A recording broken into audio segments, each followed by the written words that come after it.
Hello and welcome to TTV News with some latest events in the province and around the country. Ladies and gentlemen, on April 23rd, Mr. Nguyễn Hồng Thành, Action Chairman of the Provincial People Committee, attended and presented awards for the literary and artistic reaction contest titled TayNinh 50 Years of Rising Vitality, organized by the Provincial People Committee.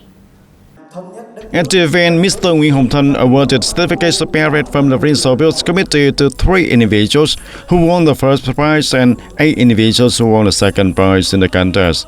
Additionally, the certificates of recognition were also given to 40 winning works across the various categories, including the prose, poetry, folk art, song, stage performances, and visual arts that received the third prize and encouragement awards. The contest aimed to promote the creative work both in ideological and artistic content, celebrating the land, the people, and the homeland of TayNinh, and highlighting the key historical milestones tied to the province's journey of construction, development, and integration. It also honored exemplary collectives and individuals following the ideology, morality, and style of President Ho Chi Minh.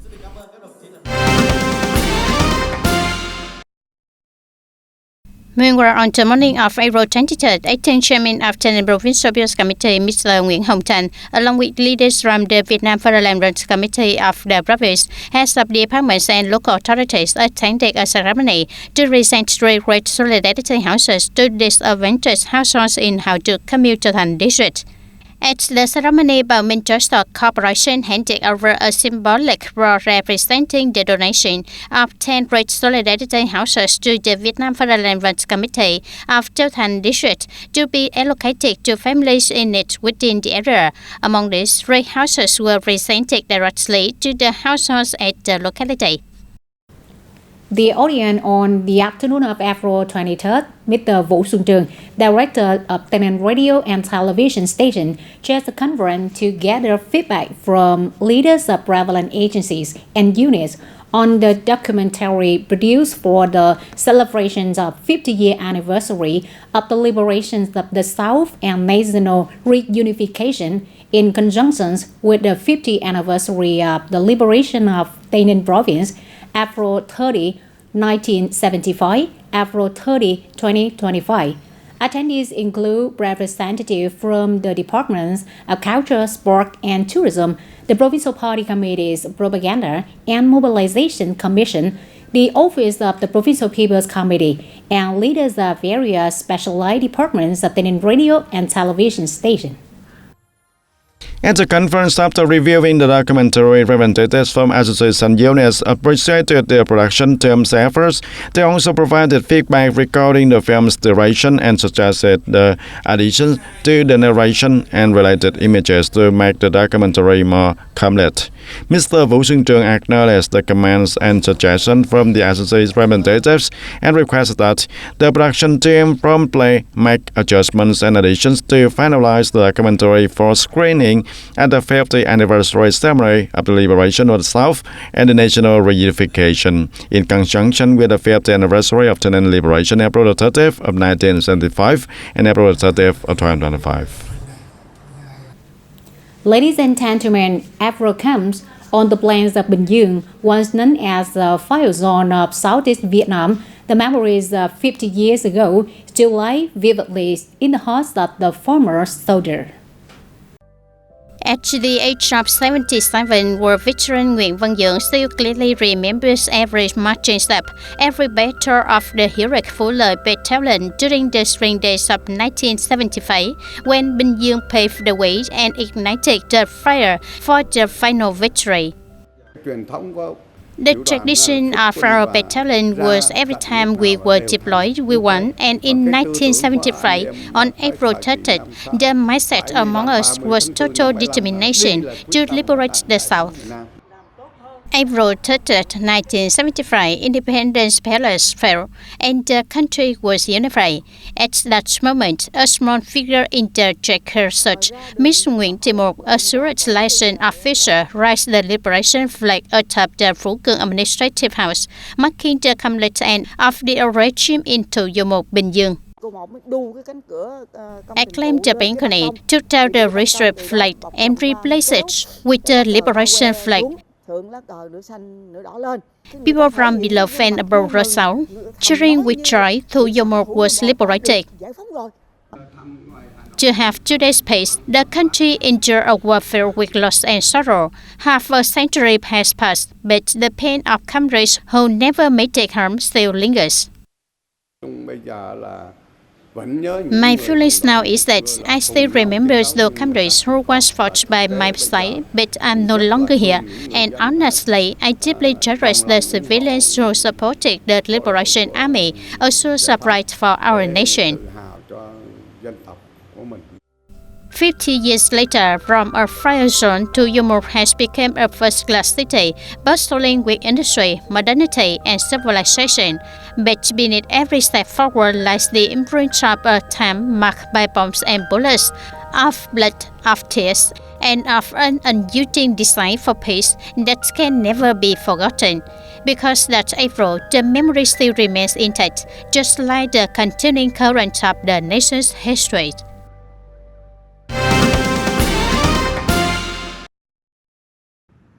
From April 1st to May 1st of 2025, the Traffic Police Division of the Provincial Police is launching a paid campaign to combat and suppress crime, ensuring the public security and traffic safety during the 50th anniversary celebration of the liberation of the South and the national reunification. And to ensure the traffic order and safety for the celebration and related political events across the province, and to guarantee the public safety while traveling and participating in festivities, the Traffic Police Division is fully mobilizing the personal equipment. The efforts will focus on strictly handling 6 key violation categories: driving under the influence of alcohol, illegally modifying the track bars and overloading and oversizing vehicles, overspeeding, disobeying the traffic signals, improper lane uses, driving against traffic flow, operating vehicles in the convoys that obstruct the traffic, and reckless driving, street racing, and disturbing public order. Additionally, the traffic police forces will maintain a continuous presence, concentrating patrols and law enforcement efforts on the key roads and areas, and they will intensify inspection to handle the traffic violations and simultaneously prevent and fight against crimes that may occur along the major roads during the peak hours.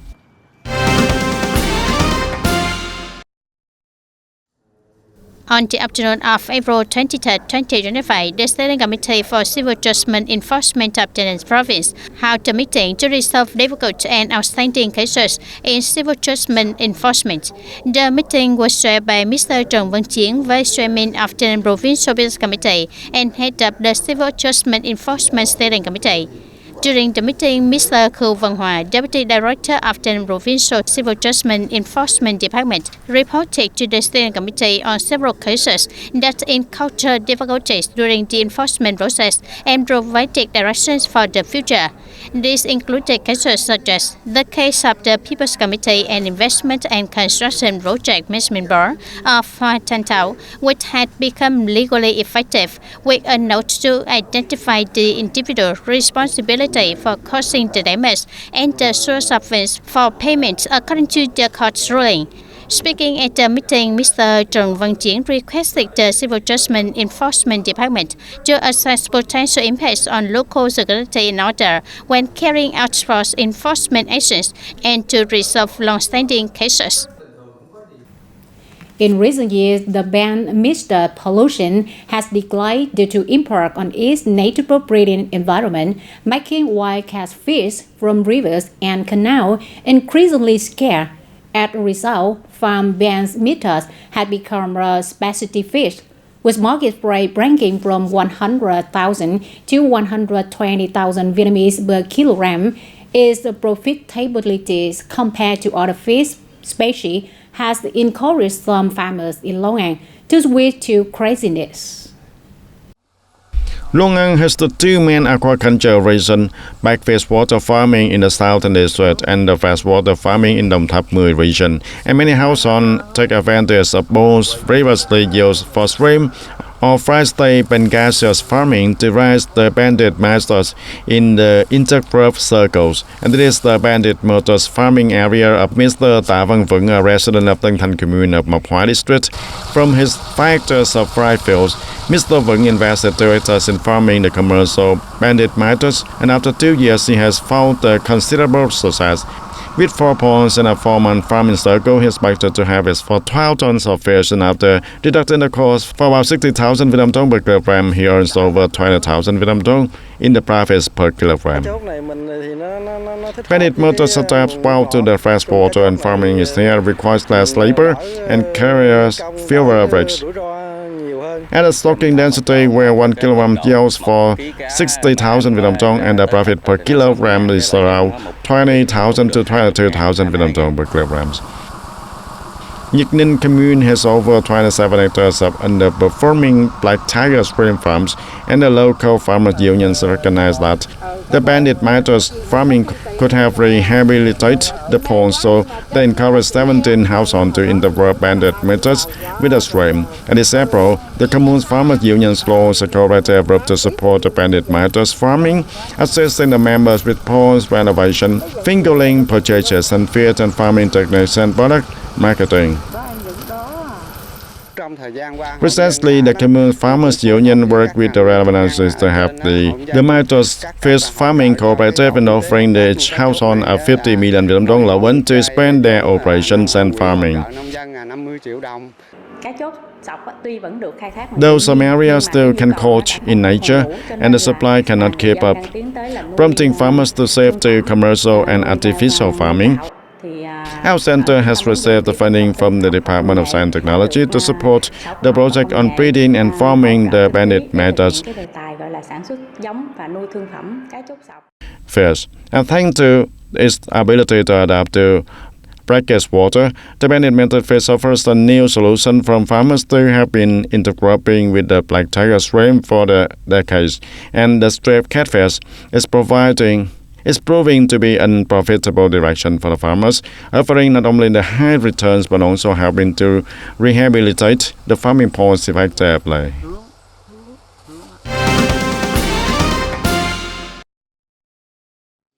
On the morning of February 23rd, the Standing Committee of the Provincial Military Party Committee organized a meeting to assess the thoughts, concerns, and aspirations of officers and professional soldiers at all levels within the Party Committee and the Provincial Armed Forces. At the meeting, Colonel Nguyễn Văn Hoàng, head of the Political Department of the Provincial Military Command, disseminated Circular Number 19, dated April 11, 2025, issued by the Ministry of National Defense.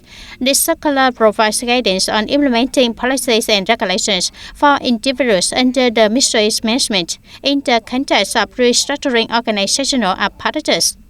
Commenting party committees from agencies, units, and localities also reported on the mental state and aspirations of their officials and professional soldiers. In his concluding remarks, Colonel Nguyễn Thanh Phong instructed on party committees and committees at every level and continued thoroughly implementing government decrees number 178 and number 37, and especially circular number 19 of the Ministry of National Defense. He emphasized clearly conveying the scope of regulation, target beneficiaries, eligibility criteria, applicable entitlements, effective dates, and policy implementation templates for each specific case. This is to ensure improved quality and capacity of the officer corps in the coming period.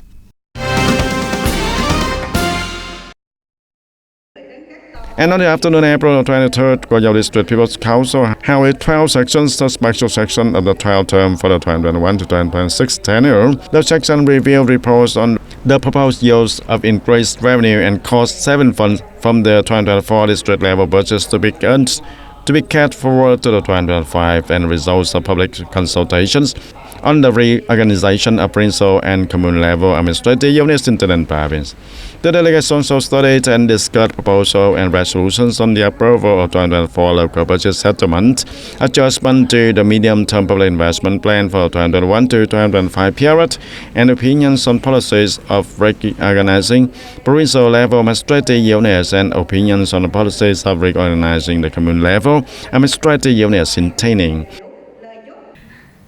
The audience in celebration of the 50th anniversary of the liberation of the South and national reunification, April 30, 1975, April 30, 2025, and the liberation of Taynan province, the 2025 Industry Trade Fair, showcasing OCOB products and regional specialty, will take place from April 25 to May 2, 2025 at 436 April 30th Street, Ward 3, Taynan City, former Hòa Bình Hotel.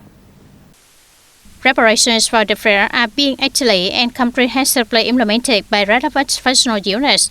The Department of Industry and Trade has coordinated with other departments, agencies, the People's Committee of Taynan City, and related units to ensure the event is well organized and safe. With a scale of around 150 booths, the fair will feature outcome products and distinctive regional specialties from Taynan and provinces across the country. Many businesses, cooperatives, and traditional craft villages have registered to participate, creating opportunities for promotion, exchange, and market expansion. Ladies and gentlemen, according to the Vietnam Space Center, the entire infrastructure system and equipment required for the operations and controls of Lotus-1, Vietnam's first Earth observations satellite using radar technologies, is now fully ready. The investment project to build the Vietnam Space Center is part of Vietnam's strategy for the development and application of space science and technology to 2030. Located in the Hoa Lạc High-Tech Park, the project includes 3 integrated cabinets, infrastructure and equipment, technology reception and transfer, and human resource training. Among these, the Lotus-1 satellite has completed its manufacturing phase and is currently awaiting its scheduled launch into orbit from Japan. On key components, particularly the ground-based equipment, are now ready to receive signals and operate the satellite. In addition, facilities for public education and outreach in the space science and technology, including a space museum exhibition, a planetarium, and a telescope, have been completed and are expected to open to the public this coming September. Our infrastructure investment here is not only aimed at operating Lotus-1 or building future satellites, but we are also place great importance on public education. We want to help the community better understand the significance of applying space science. We have a dedicated exhibition center for space science and technology. According to representatives from the Vietnam Space Center, over the next 5 to 10 years, Vietnam's space technology development strategy will focus on the design, manufacturing, and development of low-cost, low-Earth orbit satellites. These satellites are expected to support national missions such as Earth observation and signal reconnaissance. So now, TTV News wraps up now. Thank you for your attention and see you in the next program.